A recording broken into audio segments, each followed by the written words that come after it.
ବିଜେଡିର ମିଶ୍ରଣ ପର୍ବ ବିଜୁ ଜନତା ଦଳ ପକ୍ଷରୁ ବାଲେଶ୍ୱରରେ ମଙ୍ଗଳବାର ଦିନ ଏକ ମିଶ୍ରଣ ପର୍ବ ଅନୁଷ୍ଠିତ ହୋଇଯାଇଛି। ଏହି ପରିପ୍ରେକ୍ଷୀରେ ସହରର ଓଟି ରୋଡ ଠାରେ ଥିବା ବିଜେଡି ଜିଲ୍ଲା ସଭାପତି ରବୀନ୍ଦ୍ର କୁମାର ଜେନାଙ୍କ କାର୍ଯ୍ୟାଳୟରେ ମିଶ୍ରଣ ପର୍ବ ଆୟୋଜନ ହୋଇଥିଲା। ନୀଳଗିରି ବିଜେଡି ବିଧାୟକ ପ୍ରାର୍ଥୀ ସନ୍ତୋଷ ଖଟୁଆ ଏଥିରେ ପୌରୋହିତ୍ୟ କରିଥିଲେ। ନୀଳଗିରି ନିର୍ବାଚନ ମଣ୍ଡଳୀର ବାହାନଗା ବ୍ଲକ କସବା ଜୟପୁର ପଞ୍ଚାୟତରୁ ବହୁ କଂଗ୍ରେସ କର୍ମୀ ଦଳରେ ମିଶିଥିଲେ। ବିଜେଡି ଜିଲ୍ଲା ସଭାପତି ତଥା ପୂର୍ବତନ ସାଂସଦ ରବୀନ୍ଦ୍ର କୁମାର ଜେନା ନବାଗତ କର୍ମୀଙ୍କୁ ସ୍ୱାଗତ କରିବା ସହ ଉତ୍ତରୀୟ ପ୍ରଦାନ କରି ଦଳରେ ମିଶାଇଥିଲେ।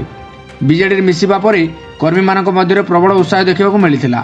ନବୀନ ପଟ୍ଟନାୟକଙ୍କ ନୀତି ଓ ଆଦର୍ଶରେ ଅନୁପ୍ରାଣିତ ହୋଇ କଂଗ୍ରେସ ଛାଡ଼ି ବିଜେଡିରେ ସାମିଲ ହୋଇଥିବା ସେମାନେ କହିଛନ୍ତି।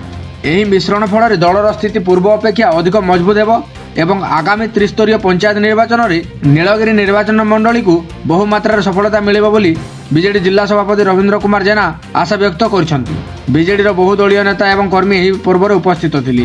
ବାଲେଶ୍ୱର ଜିଲ୍ଲା ନୀଳଗିରି ନିର୍ବାଚନ ମଣ୍ଡଳୀ ବାହାନଗା ବ୍ଲକର ଯେଉଁ ଖନ୍ତାପଡ଼ା ଏରିଆ ଅଛି, ଜୟଦେବ କସବା ଏରିଆ ଅଛି, ଜୟଦେବ କସବା ପଞ୍ଚାୟତର ବହୁ ବରିଷ୍ଠ ନେତୃବୃନ୍ଦ ଆସି ବିଜୁ ଜନତା ଦଳରେ ମାନ୍ୟବର ମୁଖ୍ୟମନ୍ତ୍ରୀ ଶ୍ରୀ ନବୀନ ପଟ୍ଟନାୟକଙ୍କ ଆଦର୍ଶରେ ଅନୁପ୍ରାଣିତ ହୋଇ ବିଧବ ଭାବରେ ଜଏନ୍ କଲେ। ଏଥିରେ ବହୁ ବନ୍ଧୁ ଅଛନ୍ତି, କଂଗ୍ରେସ ଦଳ ଛାଡ଼ି ଆସିଛନ୍ତି, ବିଜେପି ଦଳ ଛାଡ଼ି ଆସିଛନ୍ତି। ଏଥିରେ ମୋ ସହିତ ଅଛନ୍ତି ଶ୍ରୀଯୁକ୍ତ ମାଝୀ ମହୋଦୟ। ସେ ରିଜର୍ଭ ବ୍ୟାଙ୍କ ଅଫ୍ ଇଣ୍ଡିଆର ଜେନେରାଲ ମ୍ୟାନେଜର ଭାବରେ ସଦ୍ୟ ରିଟାୟାରମେଣ୍ଟ କରି ମାନ୍ୟବର ମୁଖ୍ୟମନ୍ତ୍ରୀଙ୍କ ଆଦର୍ଶରେ ଅନୁପ୍ରାଣିତ ହୋଇ ଆଜି ମଧ୍ୟ ବିଧିବଦ୍ଧ ଭାବରେ ଜଏନ୍ କଲେ।